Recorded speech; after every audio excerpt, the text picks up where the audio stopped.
अपने पवित्र भवन में है। समस्त पृथ्वी उसके सम्मुख शांत रहे।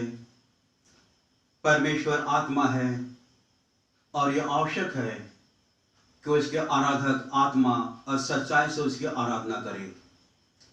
आओ हम प्रभु का जय जयकार करें, अपने उद्धार की चट्टान का जय घोष करें, गुणगान करते हुए उसके सम्मुख आए, स्तुति गान गाते हुए उसका जय घोष करें।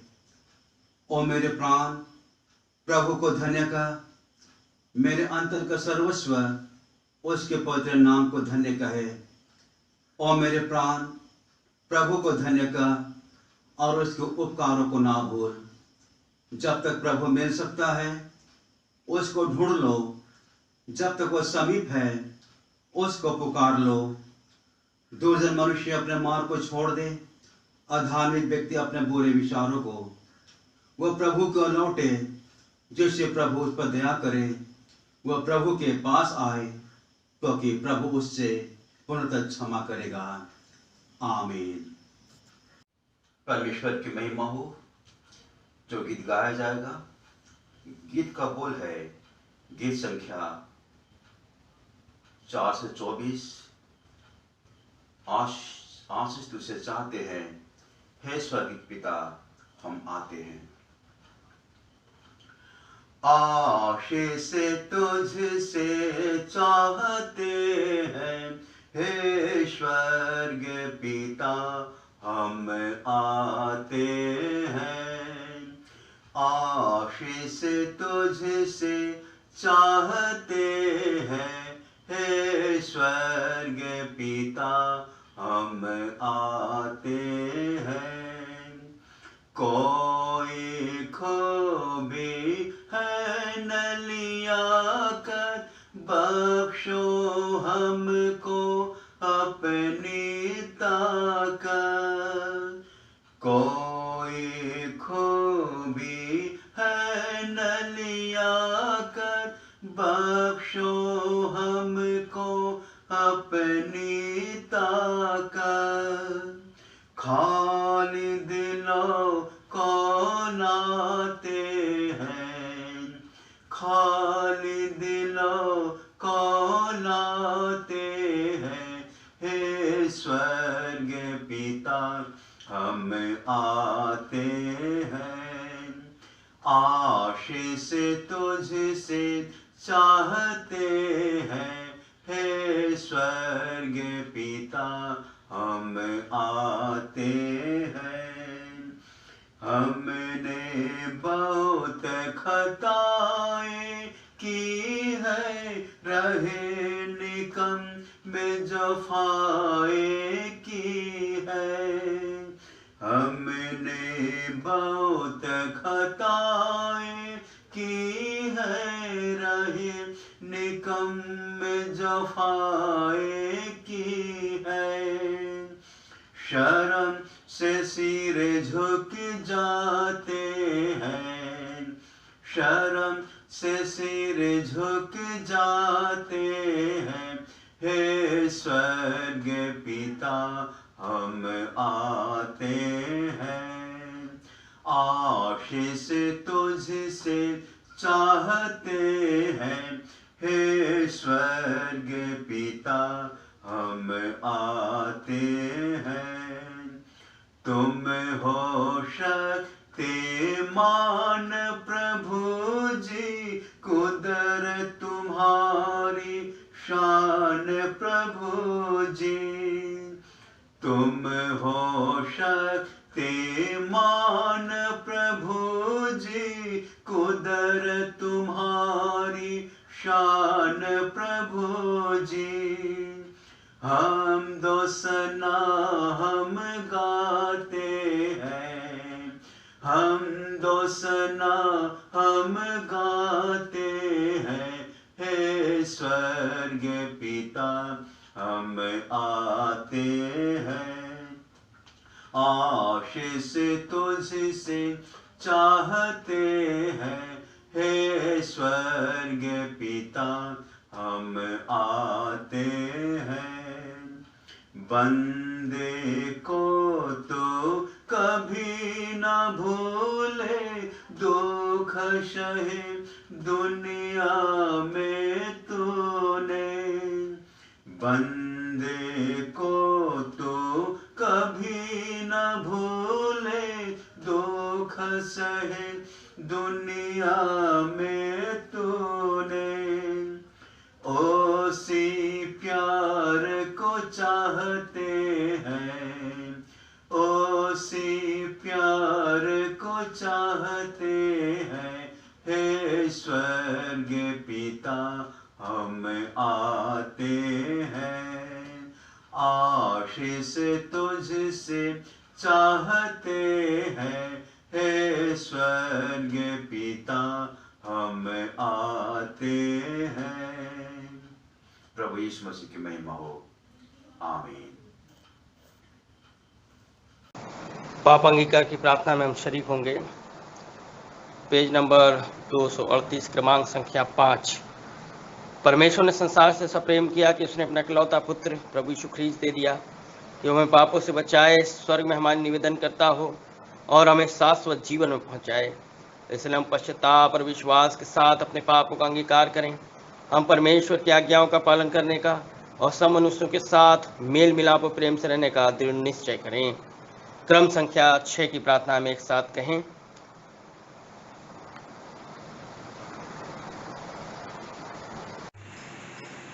हे सर्वशक्तिमान परमेश्वर, हमारे स्वर्गीय पिता, हमने मन, वचन और कर्म से तेरे विरुद्ध और अपने साथियों के विरुद्ध पाप किया है। हमने अपनी अज्ञानता और दुर्बलता के कारण और जानबूझकर भी बुराई की है और भलाई करने में असफल रहे हैं।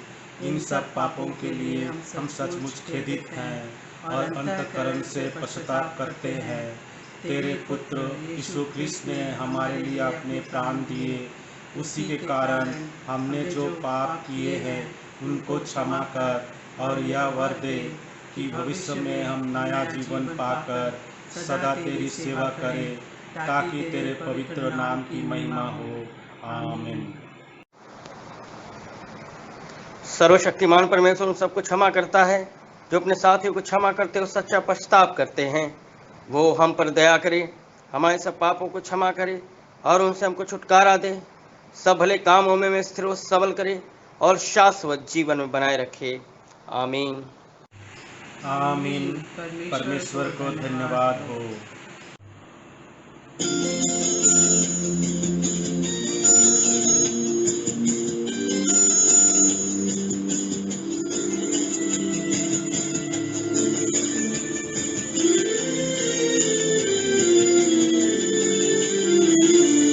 आत्मा से भरकर प्रभु चरणों में तेरे आते हैं हम।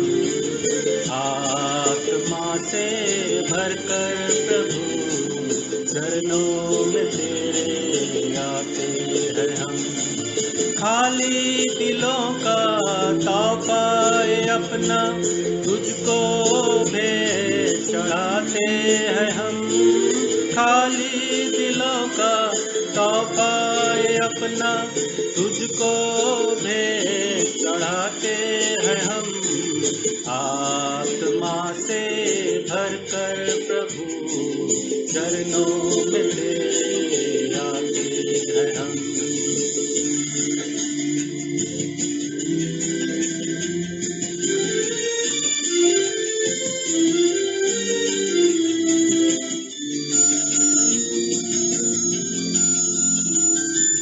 जीवन हमारा पापों में पड़कर बर्बाद होता ही जा रहा।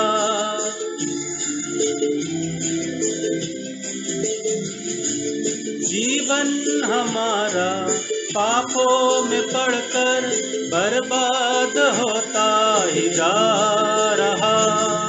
मेरे मसीहा कुर्बानी तेरी क्यों भूलते ही जाते हैं हम। मेरे मसीहा कुर्बानी तेरी क्यों भूलते ही जाते हैं हम। खाली दिलों का ताव पाए अपना तुझको भेंट चढ़ाते हैं हम, खाली दिलों का तोहफा अपना तुझको भेंट चढ़ाते हैं हम।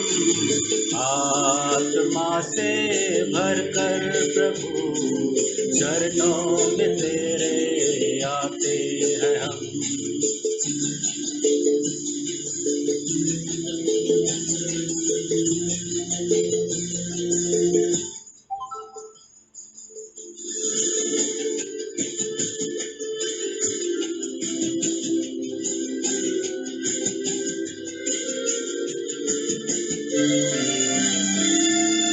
आँखों में तुझको जब हम सजाते, पापों का पर्दा ये हट जाता है।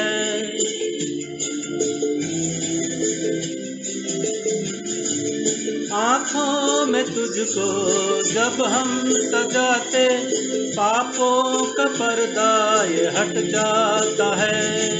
दिल में मसीहा जब तू है आता, तेरी ही खुशबू फैलाते हैं हम। दिल में मसीहा जब तू है आता, तेरी ही खुशबू फैलाते हैं हम। खाली दिलों का तोहफा अपना तुझको भेंट चढ़ाते हैं हम। खाली दिलों का तोहफा अपना तुझको भेंट चढ़ाते हैं हम। आत्मा से भरकर प्रभु चरणों में तेरे आते हैं हम। आत्मा से भरकर प्रभु चरणों में तेरे आते हैं हम। आत्मा से भरकर प्रभु चरणों में तेरे आते हैं हम।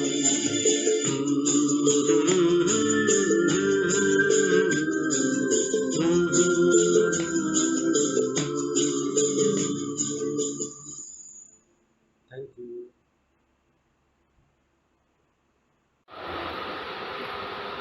प्यारे यीशु, हम सारी बातों के लिए हम हृदय से आपको धन्यवाद देते हैं, क्योंकि यीशु धन्यवाद के लायक है, महिमा के लायक है। आज के दिन के लिए, आपके शालीश्वर भलाई के लिए, आपके पूरी दुनिया में आपकी ईश्वर सत्ता के लिए, प्रभु सत्ता के लिए, आपकी ईश्वर सल्तनत के लिए, ईश्वरीय हुकूमत के लिए हम धन्यवाद देते हैं, क्योंकि आपके वचन के अनुसार कि पृथ्वी के हर एक राज्य में प्रभुता करने वाला यीशु मसीह है, तो हमेशा तक अब तक हमेशा कायम रहेगा। प्यारे यीशु, आज के वक्ता को, आज के वचन को हम आपके हाथ में सौंपते हैं। जो कलाम आप उनकी तरफ से पेश होने देंगे, इनमें आपकी आशीष होने पाए, आपकी आशीष सिद्ध होने पाए, और जो भी हम वचन में से पढ़ते हैं या सुनते हैं या मनन करते हैं, सारी बातों में आपकी तवानाई सिद्ध होने पाए, आपकी सारी आशीष ईश्वर भलाई के साथ सिद्ध होने पाए। और ईश्वर होने दें हम नित्य दिन आप ईश्वर प्रकाशन में, ईश्वर उजाले में हमेशा आगे बढ़े और निरंतर आपके उत्तर बने। हम पूरी दुनिया की एक एक लोग में दुआ मांगते हैं। आज पूरी दुनिया में दुनिया की एक एक भाग में जो भी समस्याएं हैं, कठिन हालतें हैं, पीड़ा देने वाली बातें हैं, सारी समस्याएं यीशु नासरी के नाम से दूर हो जाए। हर एक संक्रमण, हर एक कठिन परिस्थितियाँ आपके नाम से खत्म हो जाए। प्रभु, हम इस सारे संक्रमण को हम यीशु नासरी के नाम से हम निर्देशन देते हैं, पूरी दुनिया से एक कठिन हालत खत्म किए जाए, ताकि स्थिति सामान्य हो जाए, ताकि फिर से हम आपको महिमा देने के लिए हम आपकी कलीसिया में फिर से इकट्ठे होने पाए, ताकि आपको महिमा मिले पाए। प्यारे यीशु, हम सारे विश्वासी परिवारों को हम याद करते हैं, एक एक गैर विश्वासी, नए विश्वासी और जितने भी विश्वासी परिवार हैं, बच्चे हो, जवान हो, माता पिता हो या नए युवा दंपति हो, हम सबको दुआ में याद करते हैं। एक एक परिवार, एक एक जवान, एक एक बाल बच्चे, सारे लोग आशीष को प्राप्त करें और यीशु हरे को अपने शब्द शब्द में बनाए रखें। और यीशु आज के वचन को आपके हाथों में सौंप देते हैं। प्रभु, सहायता करना, मदद करना। प्रभु, हमेशा अपने दिलों में हम आपको साथ कर सकें और अपने शामत मस्जिद को पूरी कलीसिया में सिद्ध करना, प्रभु तुम की आवाज़ को सुनना। धन्यवाद यीशु प्रार्थना को सुनने के लिए। सारे आदर में हम आपको देते हैं और धन्यवाद सब कुछ आप ही के मधुर मीठे और स्वर्गीय नाम से मांगता हूँ। सुनिए और ग्रहण भी यीशु। आमीन।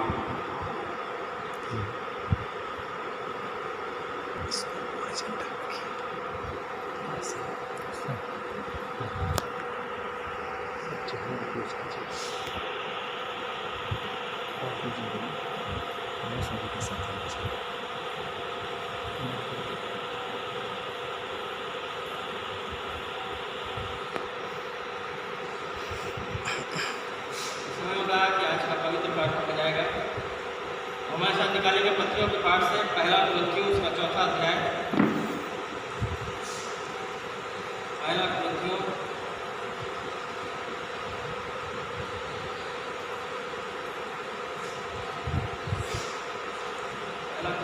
चौथा अध्याय 7 पद से लेकर उसके 14 पद तक। पहला कुरिन्थियों चौथा अध्याय इसके 7 पद से लेकर 14 पद तक। यहाँ पर परमेश्वर का वचन इस प्रकार लिखा है। पहला कुरिन्थियों 4 अध्याय 7 पद से लेकर 14 पद। क्योंकि तुझ में और दूसरे में कौन भेद करता है, और तेरे पास क्या है जो तू दूसरे से नहीं पाया? जब तक तू उन्हें दूसरे से पाया है तो ऐसा घमंड क्यों करता है कि मानो नहीं पाया? तुम तो तृप्त हो चुके, तुम धनी हो चुके, तुमने हमारे बिना राज किया, और तो भला होता कि तुम राज करते कि हम भी तुम्हारे साथ राज करते। मेरी समझ परमेश्वर ने हम प्रेरितों को सबके बाद उन लोगों के सामने ठहराया है जिनकी मृत्यु की आज्ञा हो चुकी है, क्योंकि हम जगत और स्वर्गदूतों और मनुष्यों के लिए एक तमाशा ठहरे हैं। हम मसीह के लिए मूर्ख हैं, परंतु तुम मसीह में बुद्धिमान हो। हम निर्बल हैं, परंतु तुम बलवान हो। तुम आदर पाते हो, परंतु हम निरादर होते हैं। हम इस घड़ी तक भूखे प्यासे और नंगे हैं, और भूसे खाते हैं और मारे मारे फिरते हैं, और अपने ही हाथों से काम करके परिश्रम करते हैं। लोग हमें बुरा कहते हैं, हम आशीष देते हैं। वे सताते हैं, हम सहते हैं। बदनाम करते हैं, हम विनती करते हैं। हम आज तक जगत का कूड़ा और सब वस्तुओं की कुचल के समान ठहरे हैं। मैं तुम्हें लज्जित करने के लिए ये बातें नहीं लिखता, परंतु अपने प्रिय बालक जानकर तुम्हें जिताता। परमेश्वर का जीवित वचन है। आइए आज का सुसमाचार पर पाठ करने के लिए निकालेंगे संत मत्ती रचित सुसमाचार उसका 16 अध्याय उसके 13 पद से लेकर 24 तक। संत मत्ती रचित सुसमाचार उसका 16वां अध्याय उसके 13 पद से लेकर उसके 24 पद तक। यहाँ प्रभु यीशु क्रिस्त का सुसमाचार इस प्रकार लिखा है। यीशु कैसरिया फिलिप्पी के प्रदेश में आया और अपने चेलों से पूछने लगा, लोग मनुष्य के पुत्र को क्या कहते हैं? उन्होंने कहा, कुछ तो यूहन्ना बपतिस्मा देने वाला कहते हैं, और कुछ एलिया, और कुछ यर्मिया या भविष्यवक्ताओं में से कोई एक कहते हैं। उसने उससे कहा, परंतु तुम मुझे क्या कहते हैं? शमौन पतरस ने उत्तर दिया, तो जीवित परमेश्वर का पुत्र है। यीशु ने उसको उत्तर दिया, है शमौन योना के पुत्र, तू धन्य है, क्योंकि मांस और लहू ने नहीं, परंतु मेरे पिता ने जो उत्तर में है ये बात प्रकट की है। और मैं भी तुझसे कहता हूँ, तू पतरस है, और मैं इस पत्थर पर अपनी कलीसिया बनाऊंगा, और अधरों के फाटक उस पर प्रबल न होंगे। मैं तुझे ईश्वर राज की दुनिया दूंगा, और जो कुछ तू पृथ्वी पर बांधेगा वह स्वर्ग पर बंधेगा, और जो कुछ पृथ्वी पर खोलेगा वह स्वर्ग पर खुलेगा। तब उस चेलों को चिताया कि किसी से न कहना कि मैं मसीह हूँ। उस समय यीशु अपने चेलों को बताने लगा, अवश्य मैं यरूशलेम को जाऊँ, पुरानियों प्रधान और याजकों और शास्त्रियों के हाथ से बहुत दुख उठा और मार डाला था। तीसरे दिन जीव सब 15 से अलग ले जाकर छिड़कने लगा, उसे ले जाकर अलग छिड़कने लगा। हे प्रभु, परमेश्वर ना करे तेरे साथ ऐसा कभी न होगा। उसने मुंह पर पत्थर से कहा, हे शैतान, मेरे सामने से दूर हो, तू मेरे लिए ठोकर का कारण है, क्योंकि तू परमेश्वर की बातों को नहीं परंतु मनुष्य की बातों पर मन लगाता है। तब यीशु ने अपने चेलों से कहा, यदि कोई मेरे पीछे आना चाहे तो आप का इनकार करें और अपना क्रूस उठाए और मेरे पीछे बने। ये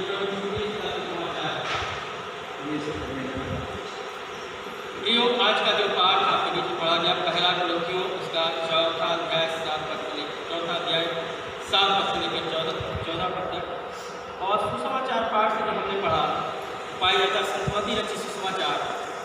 16 अध्याय 13 पद से लेकर 24 पद तक। आज का जो विषय है वह the way of the cross, क्रूस का रास्ता। प्रियो, ये बहुत ही बड़ा विषय है और इसको समझना हम लोगों को बहुत ज़रूरी है।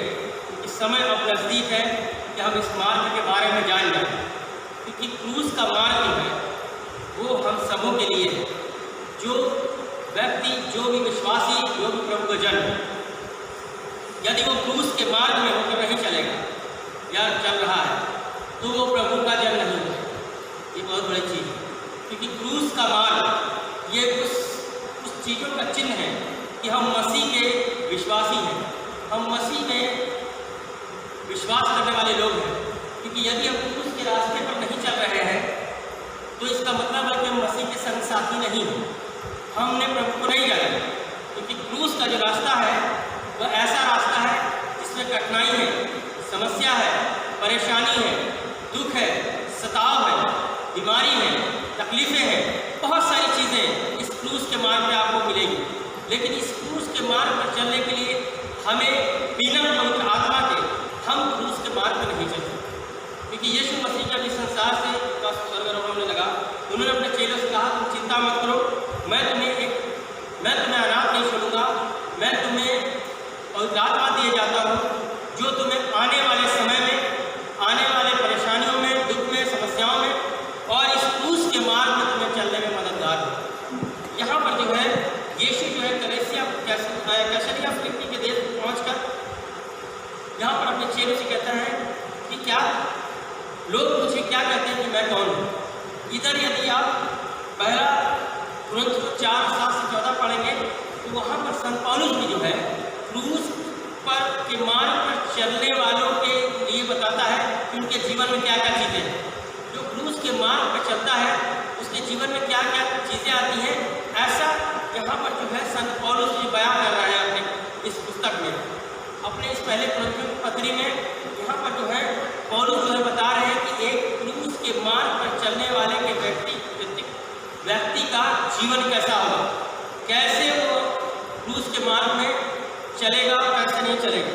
यहाँ पर जो है संत पौलुस जो है बता रहे हैं कि अपने बारे में लिखे हैं कि मैं जब क्रूस के मार्ग पर चल रहा हूँ तो हम जैसे ऐसे लोग हैं जैसे हम लोगों के मृत्यु की घोषणा पहले से हो चुकी है। ये समय है जैसे कि अब हम और आप देख रहे हैं कि कोरोना नाम का जो भयावह ये महामारी है, ये चारों तरफ जब फैला हुआ है, हमारी कितने लोगों को अपनी चपेट में ले लिया, कितने लोग आज इससे संक्रमित हैं। और आने वाले समय में, जबकि आज लग रहा है कि सब कुछ व्यवस्था ठीक हो रही है, चारों तरफ अगर आप जाइए तो आप पाएंगे बाज़ारों में देखेंगे, शहरों में देखेंगे, आवागमन देख के आपको ऐसा लगेगा जैसे लगेगा कि महामारी अब खत्म है।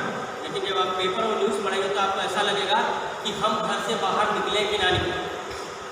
आपको ऐसा एहसास होगा, आपको ऐसा पता चलेगा कि अब आपको ऐसा लगेगा कि घर से बाहर निकलना ठीक नहीं है। आज ही पेपर में अगर आप देखें तो उसमें मेरे ख्याल से कुछ 50,000 और ज़्यादा लिखा हुआ उसमें कि संक्रमित प्रदेश में पाया गया। प्रदेश का मतलब अपने इस प्रदेश की बात हो रही है। तो मैं ये बोलना चाह रहा हूँ कि महामारी है, समस्या है, दिक्कतें हैं, तकलीफ़ें हैं, क्योंकि ये समय नज़दीक है, यीशु का समय नज़दीक है।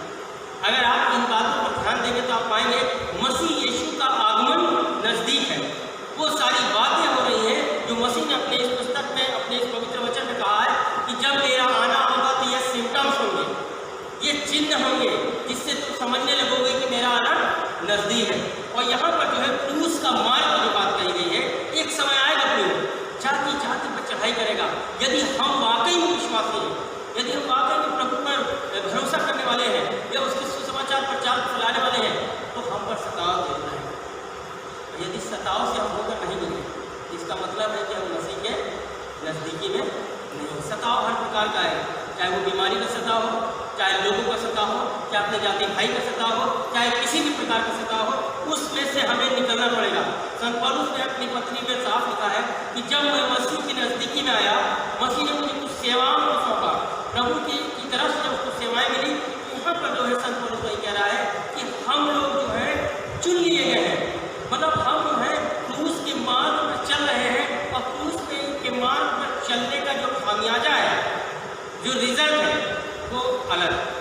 यहाँ पर जो है पतरस जो है यीशु मसीह से मसीह कहता है, जब यीशु मसीह कहने लगते हैं कि लोग मुझे क्या कहते हैं, पतरस झट से जवाब देता है, तो परमेश्वर का पुत्र है। पतरस जब ये जवाब देता है, यीशु मसीह बहुत प्रसन्न होते हैं, यीशु मसीह बड़ा खुश होते हैं। यीशु मसीह कहते हैं, देखो पतरस ने कितना अच्छा जवाब दिया, क्योंकि मेरे पिता ने इसके ऊपर जाहिर किया है, इसलिए इसने जवाब दिया कि परमेश्वर का पुत्र है। अभी थोड़ी देर आपके यहाँ पर देख रहे हैं पतरस से यीशु मसीह क्या बात कर रहा है, और उसी के थोड़ी देर के बाद जब क्रूस की मार की बात यीशु मसीह करता है। अभी तो सब कुछ अच्छा है, यीशु मसीह पतरस के साथ है, चेलों के साथ है, चेलों को बड़ा अच्छा लग रहा है, लेकिन यीशु मसीह बात की बात बताता है कि मेरे साथ क्या क्या होगा। अब क्रूस की मार की बात बताने लगता है, तब पतरस को क्या होता है, झिझक होती है। कहता है, नहीं प्रभु, ये बातें तेरे साथ तो कभी ना होने पाए।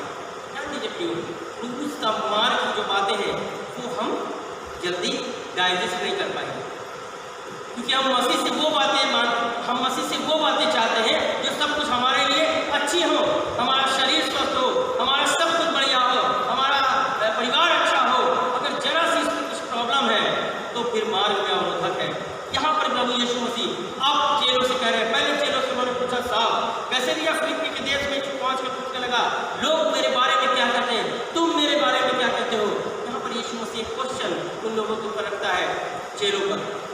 यीशु मसीह जानना चाहता है कि वाकई में ये मेरे बारे में क्या जानते हैं, क्या ये वो बात नहीं जानते, क्या उनके दिमाग में यही बात तो नहीं है कि मैं एक राजा, जबकि उस समय एक राजा की तलाश है, एक राजा आएगा जो उनको गुलामी से बचाएगा। उस समय के लोग उस राजा का वो देख रहे हैं, इंतजार कर रहे हैं, जिसका राज होगा, जिसके सैनिक होंगे, जिसका घोड़े हाथी होंगे। उस चीज़ों को दिमाग में रखकर यीशु मसीह ने पूछा, लोग मुझे क्या कहते हैं, तुम अभी तक मेरे बारे में क्या समझ पाए। मैं वो वाला राजा नहीं हूँ, मैं उससे भी बड़ा राजा हूँ, मैं पूरी संसार के लिए अपने आप को देने जा रहा हूँ, जो मेरे पिता ने मुझे कहा है। मैं सारी मानव जाति के लिए अपने आप को क्या करूँगा, बलिदान कर दूँगा, ताकि जो कोई मुझ पर विश्वास करे वो नाश ना परंतु आनंद जीवन पाए। यहाँ पर प्रभु यीशु मसीह जब बातें पूछता है, जब पतरस ठीक जवाब दिया, उसने कहा कि तू जीवते परमेश्वर का पुत्र है, और जीवते परमेश्वर का पुत्र का काम क्या है, सताओ।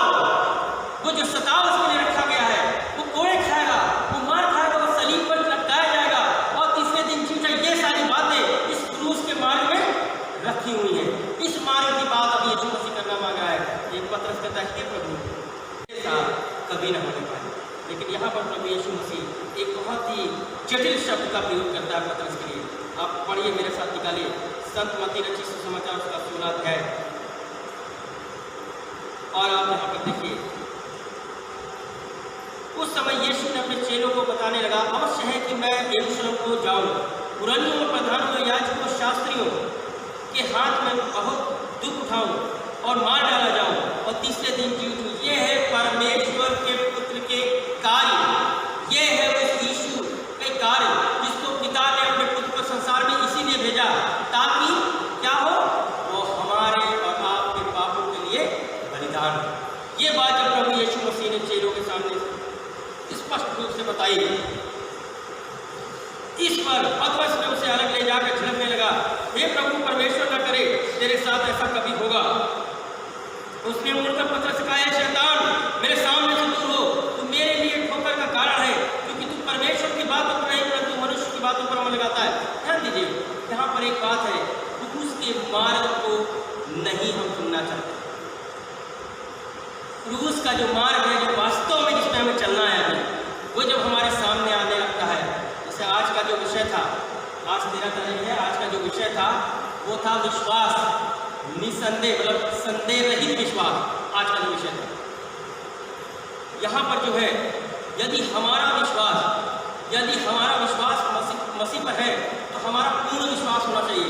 यदि हम संदेह करके प्रभु पर विश्वास करेंगे तो हम इस क्रूस के मार्ग को कभी समझ नहीं पाएंगे, क्योंकि हम पतरस जो है, पतरस को सब चीज़ें अच्छी लगनी है, पतरस हर चीज़ें अच्छी चाह रहा है, लेकिन जब क्रूस के मार्ग की बात आती है तो वहाँ पतरस कहता, प्रभु ये तेरे साथ ना हो। क्योंकि आगे अगर आप देखेंगे, आगे अगर आप पाएंगे इस बात को, तो आपको मालूम चलेगा, आगे की तरफ जब आप बढ़ेंगे तो आप इस बात को पाएंगे कि वहाँ पर जो है पतरस के जीवन में भी क्रूस का मार्ग आता है। पतरस के जीवन में भी क्या आता है, क्रूस का मार्ग आता है। ध्यान दीजिएगा, आगे आप जब पढ़ेंगे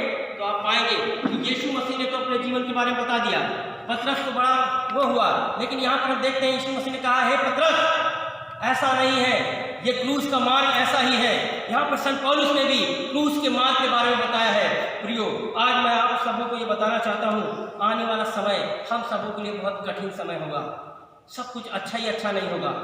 मैं आपको बताना चाहता हूँ, उत्पत्ति से लेके यदि आप प्रकाशित वाक्य पढ़ेंगे तो आप ये पाएंगे, मसीह के लोग जितने भी रहे उनको भी दुख रहा, उनको भी बीमारी हुई, उनको भी तकलीफें हुई। ऐसा नहीं कि यीशु मसीह के लोग एकदम चंगे ही रहते थे, ऐसा नहीं। अगर आप उनके चेलों को देखिए, आप डेविड को देखिए, आप एलिया को देखिए, आप एलीशा को देखिए, सबको दुख था, सबको दर्द था, सबको बुखार आता था, बहुत सारी चीजें आप पाएंगे, है ना। लोग बीमारी से मरे भी। अगर आप बाइबल में पढ़े तो लिखा हुआ, दाऊद जब बूढ़ा हुआ तो बीमारी से मर गया। आप एलीशा के बारे में पढ़े। मैं आपको बताना चाहूँगा, प्रभु के लोग, दुख आएगा, मुसीबत आएगा, समस्या आएगा, लेकिन अंतर क्या है कि हम उससे पार होकर उस अनंत जीवन में जाने पाएंगे, जिसके लिए यीशु मसीह ने हमें और आपको बुलाया है। क्रूस के मार्ग से तो हमें गुजरना ही पड़ेगा। इस चीज़ को आप ध्यान रखिए, जो क्रूस के मार्ग से नहीं गुजरा वो मसीह का जन नहीं। इसलिए याद करें, क्रूस का जो मार्ग है वो बहुत कठिन है। उसकी तैयारी के लिए हमें पवित्र आत्मा से सामर्थ्य लेनी पड़ेगी, हमें पवित्र आत्मा से शक्ति और सामर्थ्य लेना पड़ेगा। वही पवित्र आत्मा है जो हमें क्रूस के मार्ग में चलने में सहायता देगा। साधु सुंदर सिंह के जीवन को अगर आप देखें, उनके आप जीवन को देखेंगे तो उसमें पाएंगे पवित्र आत्मा उनके साथ था, तब उन्होंने क्रूस का मार्ग अपनाया। कितने उनको परिताड़ना मिली, कितना उनके ऊपर परेशानियां आई, लेकिन आप पाएंगे कि वो प्रभु की सेवा में लगे रहे। संत पौलुस को देखिए, पीटर को खुद देख लीजिए, पतरस के जीवन को देखिए, और भी जो यीशु के चेले थे, थोमा के जीवन को देखिए, जो यहाँ पर आकर उसने प्रचार किया, जो आज हमारे देश में प्रभु यीशु मसीह का सुसमाचार प्रचार फैला हुआ है। तो क्रूस का मार्ग वो हम सबों के लिए अंतिम समय आने वाला है। कौन किस तरह से जाएगा, कौन किस तरह से, किसके ऊपर क्या प्रॉब्लम आएगी, ये हम नहीं जानते। लेकिन यदि हम मसीह के हैं तो हम सब के सब सताए जाएंगे, और सताए जब जरूर जाएंगे प्रियो, क्योंकि सताए जाने के बाद ही हमारे लिए अनंत जीवन का मुकुट है, यदि हम उसमें खरे पाएंगे। यही है क्रूस का मार्ग। आइए पिता, हम आपको हुजूरी में आते हैं। धन्यवाद है तुम तमाम आशीष शुक्रिया हम सबों के जीवन में दिया है। एक बार फिर से प्रभु जी, हम अपने आप को और प्रभु उन लोगों को जो प्रभु इस समय प्रभु आपके वचन में इस समय जुड़े हुए अपने घरों में बैठ के, उन सबों को प्रभु आपके हाथों में सौंपते हैं। दया करें, अनुकरें, इस संक्रमण से प्रभु सबको निगरानी चौपानी करें, होने तो प्रभु ये महामारी जल्द से जल्द दूर होने पाए, ताकि प्यारे प्रभु जी आपके उससे ये पवित्र हैकल फिर से खुलने लगे, फिर से लोग इकट्ठा हो सकें, एक मन एक चित होकर हम आपकी आराधना स्तुति करने वाले हो सकें। प्रभु दया करें, अनुकरें। सारा आदर इज्जत तुम्हारी मांग खुदा नाम आपको देते हैं और मांगते अपने उद्धार करता मसीह यीशु के नाम। आमीन।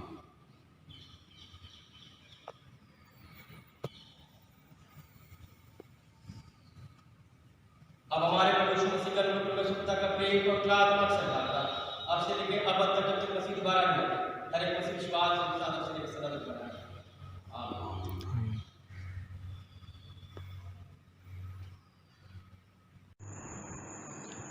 सभी को जय मसीह की। परमेश्वर की महिमा में हम लोग एक गीत गाएंगे। कलीसियाई के गीत किताब में से मेरे साथ निकालिए, गीत संख्या है 502।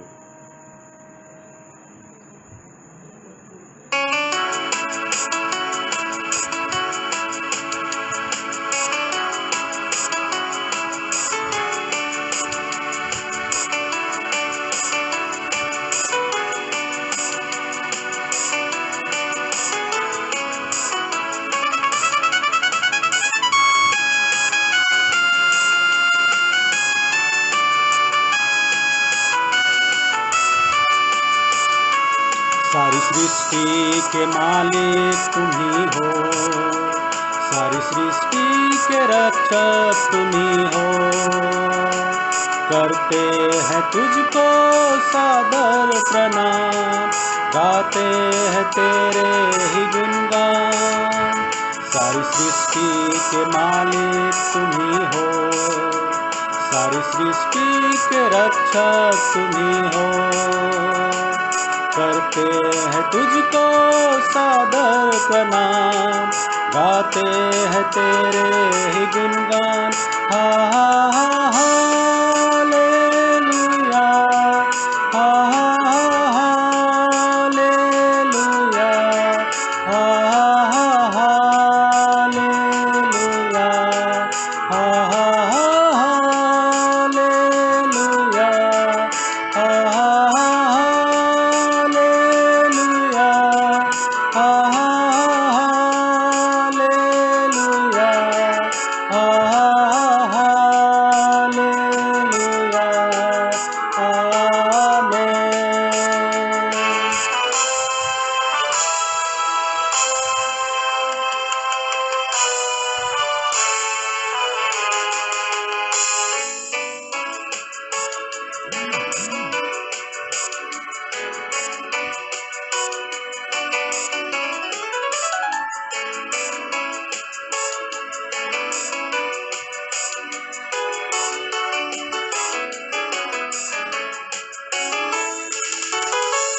सारी सृष्टि को तेरा सहारा, सारे संकट से हमको बचाना, तेरे हाथों में जीवन हमारा है, अपनी राह पर हमको चलाना।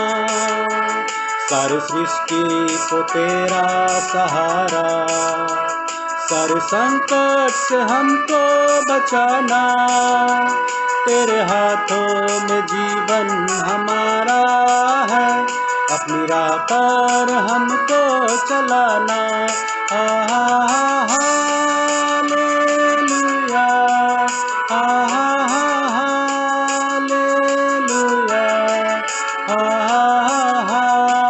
Hallelujah, hallelujah, hallelujah,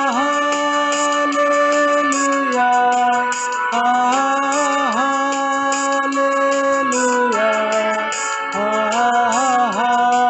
hallelujah, amen.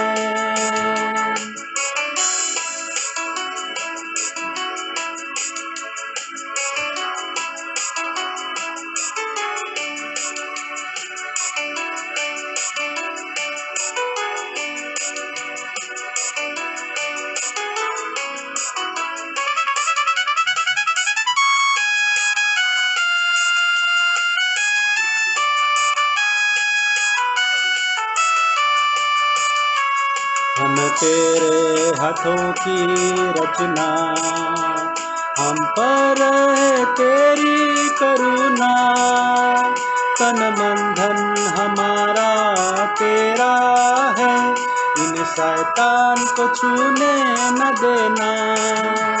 हम तेरे हाथों की रचना, हम पर है तेरी करुणा, तन मन धन हमारा तेरा है, इन शैतान को छूने न देना।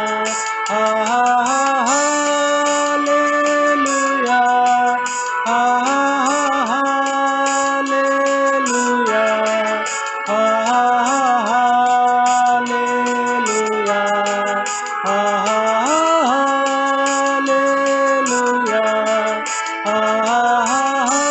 हालेलुया, हालेलुया,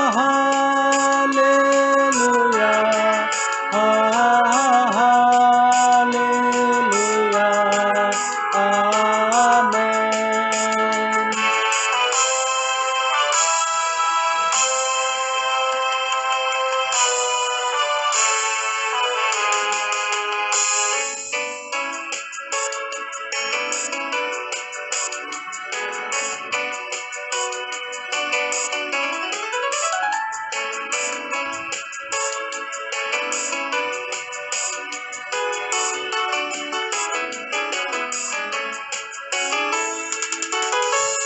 अब दूर नहीं है किनारा, धीरज को हमारी बढ़ाना, जीवन की हमारी सिनैया को भवसागर में खोने न देना।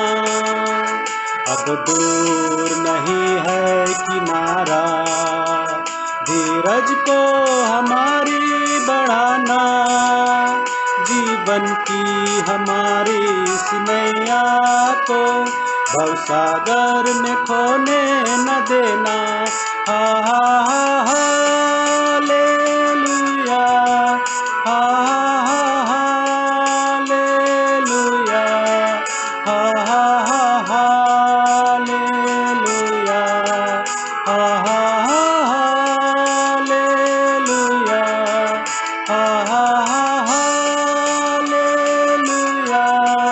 Hallelujah,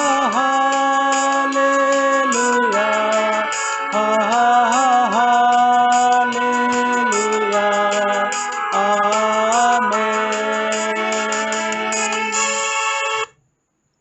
thank you. आइए हम प्रभु की प्रार्थना एक साथ कहेंगे, और मने जहाँ कहीं भी हो तो कृपया खड़े हो जाए। हम सबसे साथ साथ कहेंगे। हे हमारे पिता तू जो स्वर्ग में है, तेरे नाम पवित्र माना जाए, तेरे राज्य आए, तेरी इच्छा जैसे स्वर्ग में पूर्ण होती है वैसे पृथ्वी पर भी हो।